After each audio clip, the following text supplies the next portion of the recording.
The first strike hit Vethara City at 6:14 in the morning, while most of the lower districts were still dark. Dara was already awake. She had been awake since 5:00, running her usual route along the canal levee, headphones in, watching the sky the way her mother had taught her to watch it, not for stars but for gaps, for the wrong kind of silence. The eastern horizon had been wrong for 20 minutes before anything happened. Too still, too flat, no freight traffic, no orbital relay winks. She had pulled her headphones out and stood there on the levee with the canal wind in her face, listening. Then the descent pods hit. 6 of them, coming down fast through the overcast in a tight cluster. Not the smooth re-entry burn of an authorized vessel, but a punching, tumbling, high-drag dive, each pod trailing fire like a lit match dragged across wet stone. They hit the merchant quarter and the old processing yards in a pattern that was clearly deliberate. Widespread, maximum coverage, push everything toward the center. Dara had seen enough defense simulations in school to recognize a herding strike.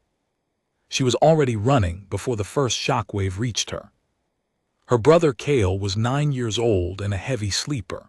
She hit the apartment door at a full sprint, slammed through it, and had him off his bunk and half-dressed in under 90 seconds while the windows turned orange with distant fire. He was still blinking, one shoe on, asking what was happening. "Shoes," she said. "Pack's by the door, don't ask anything yet." He put the shoe on without arguing. That was the thing about Cael. When Dara used that voice, the one that did not go up at the end, he moved. They were in the stairwell before the second wave hit. The second wave was different, not pods, walkers. Dara had only ever seen Vetharak assault frames in footage, the briefings they ran in Year 11 Civil Defense class, the archive clips of the Harran Peninsula incursion 40 years ago before the coastal grid had been extended that far south. The Vetharak were not an empire. They were not a fleet state with diplomatic architecture and a council seat. They were a bioengineered raider caste, purpose-built by some extinct patron species for coastal strike operations, and for 200 years they had been doing exactly that: fast in, heavy extraction, fast out, hitting the frontier settlements and mid-tier colony stations that sat between the major orbital defense perimeters. Vethara City was not supposed to be in their range.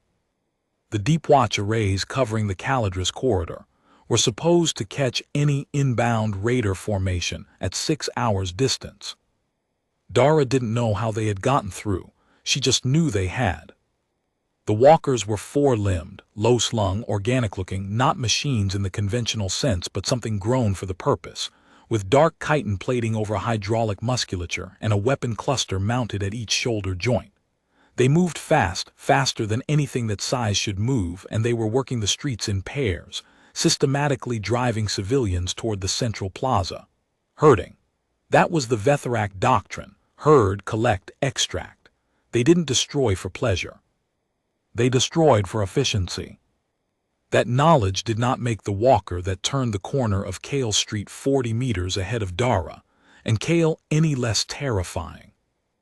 Dara grabbed Cael's collar and pulled him sideways into the recessed doorway of a print shop.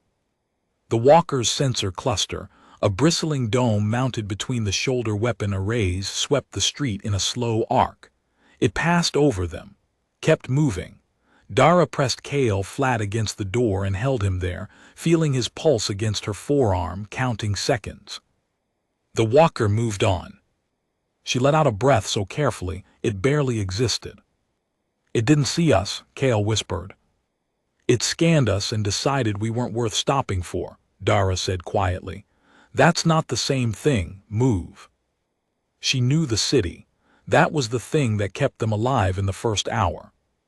She had run every levee and every service cut and every maintenance corridor between the lower canal district and the inner ring for 3 years, every morning, rain and fog, and the occasional ice, and she had a map of it in her head that no navigation overlay could improve on. The Vetharak knew the streets. They did not know the infrastructure beneath them. The service tunnels were low, even Cael had to duck in some stretches, and they were dark except for the emergency lighting strips that had kicked on automatically, throwing everything in pale amber. But they moved. They moved fast and they moved quietly, and every time Dara heard the deep hydraulic thud of a walker passing overhead, she stopped and counted and then kept moving. Cael did not panic. She had half expected him to, and she felt a ferocious, private pride in him every time he matched her pace in the dark without complaint. They surfaced once, near the Merchant Quarter tram depot, to check bearings and pick up a signal. Dara's handheld was already cycling through emergency frequencies. Most were static. The Vetharak were jamming the civilian bands, standard herding operation protocol, but she caught fragments. The Deep Watch network had been alerted. Atmospheric response units were inbound from the Cauldron Station perimeter, estimated arrival 14 minutes. She didn't know when that broadcast had been made. It could have been 12 minutes ago. 2 minutes then, maybe less. She looked at the sky above the depot yard. 4 walkers moving in a loose cordon 3 blocks north, smoke from the processing district. Somewhere in the direction of the canal, a sound she didn't want to identify. She pulled Cael back into the tunnel mouth. For a moment she stood there in the dark with her back against the tunnel wall, breathing, thinking. The walkers were herding north. The civilian shelter at Central was north. The broadcast had said 14 minutes, but that was old data, and 14 minutes in a city under an active raider strike was not 14 minutes in any normal sense of the phrase. Every second the Vetharak tightened their cordon, the city's geography was being rewritten. Paths that existed 2 minutes ago stopped existing. Exits that looked open became covered. She needed to stop thinking in terms of where to wait and start thinking in terms of where to be when the response units arrived. "How much further?" Cael said.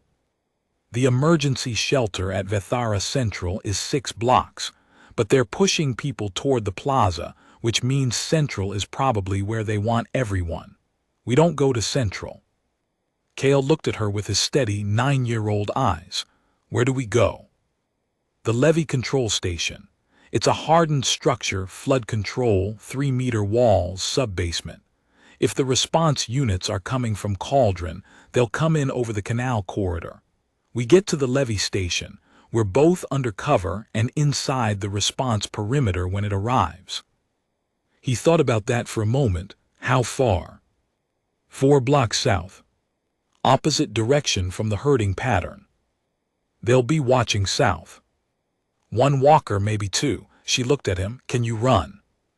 "I've been running this whole time," Cael said, with a 9-year-old's precision about being underestimated. She almost smiled. "Then run." The 2 blocks south along the tunnel were clear. The 3rd block was where it went wrong.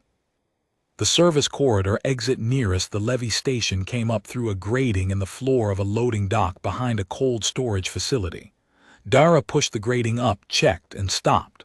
One of the Vetharak walkers was parked, if that was the right word, at the far end of the loading dock, facing outward toward the street. Its sensor cluster was passive, rotating slowly. It was watching the street, not the dock. 40 meters of open dock between the grating and the far wall's access door. The access door led to the levee corridor. She calculated. 40 meters. The walker's sensor sweep took roughly 7 seconds per arc. It was currently facing away at roughly 45 degrees. If they moved now, fast and low, they would be most of the way across before the sweep came back. She looked at Cael. He had already seen the math. He nodded once. "Low," she breathed. "Fast, don't stop." She went first, staying below the pallet height of the stacked storage units, moving in a crouch that punished her thighs and knees, eyes on the sensor cluster the entire time. It kept turning away. 10 meters. 20. She heard Cael behind her, his breathing controlled, footfalls nearly silent on the damp dock floor. 30 meters. The sensor cluster paused. Dara froze, pressed herself flat behind a pallet stack. Cael materialized at her side an instant later without being told, pressed into the same gap. The cluster held its position for 3 full seconds. Then it continued its rotation. 10 meters to the door. She crossed them in a sprint, hit the door handle and pulled.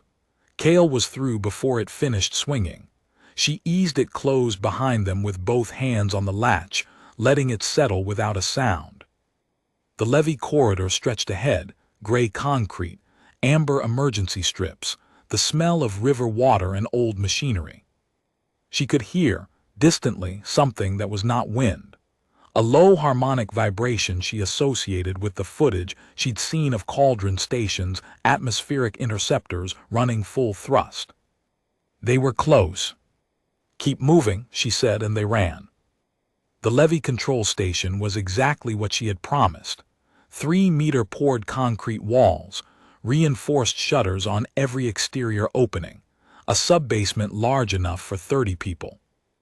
17 civilians were already inside when Dara and Cael pushed through the emergency door. Families from the nearest residential blocks, 2 canal maintenance workers, an elderly man in a dressing gown who had apparently walked there from the canal-side apartments without shoes and seemed completely unbothered by this fact. Someone had gotten the emergency lighting fully on. One of the maintenance workers, a broad woman named Gret who seemed to have appointed herself in charge, had the station's short-range emergency beacon running. "You came from the north end," Gret said, looking at Dara the way adults looked at her when they were adjusting their assumptions upward. "Through the service tunnels, 1 walker on the loading dock behind cold storage, at least 4 more in a cordon north of the tram depot." Gret noted this and handed Dara a thermal blanket she didn't need and a cup of something hot she did.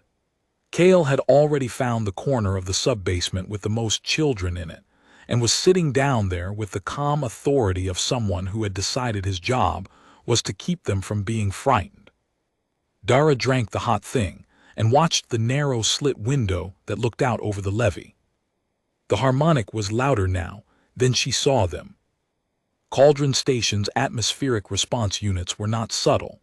They were not supposed to be.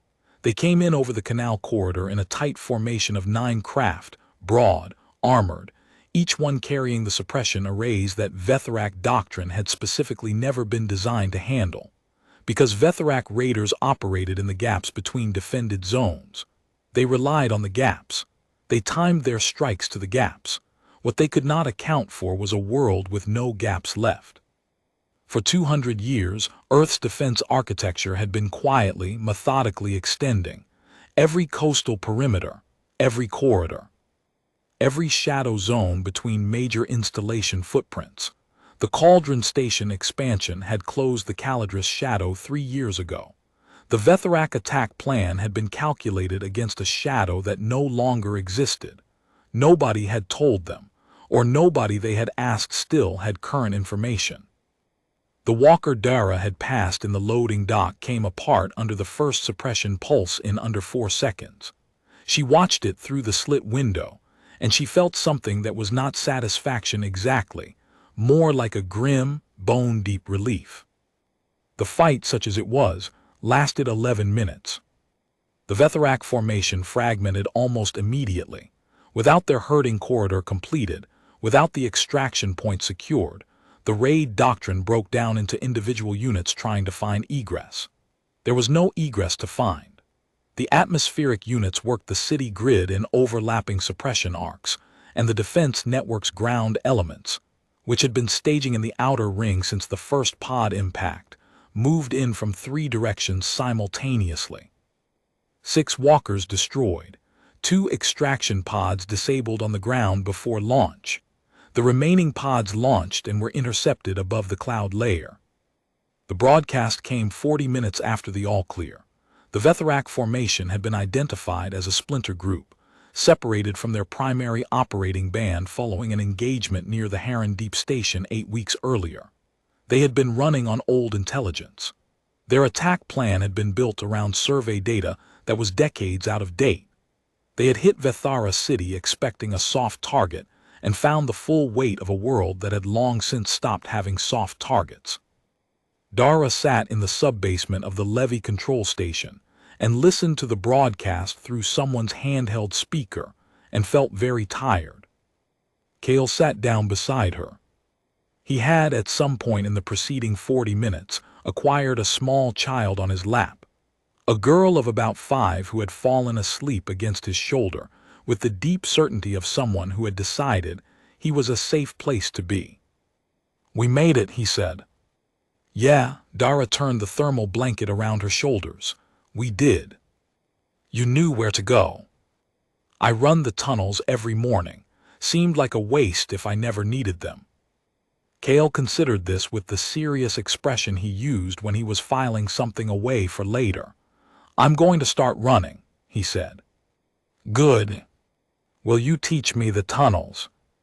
She looked at her brother, 9 years old, one shoe slightly untied, a sleeping 5-year-old using him as a pillow, and thought about the levee at dawn, the canal wind, the sky she had learned to read the wrong way. She thought about 20 minutes of wrongness before the pods came down, and what those 20 minutes had been worth. "Yeah," she said, "starting tomorrow." The all-clear tone played again from the handheld, steady and even, and outside the slit window the morning sun was beginning to clear the smoke, and above the canal the sky was emptying out, the cauldron interceptors heading home in a clean formation, leaving nothing behind them that needed to stay.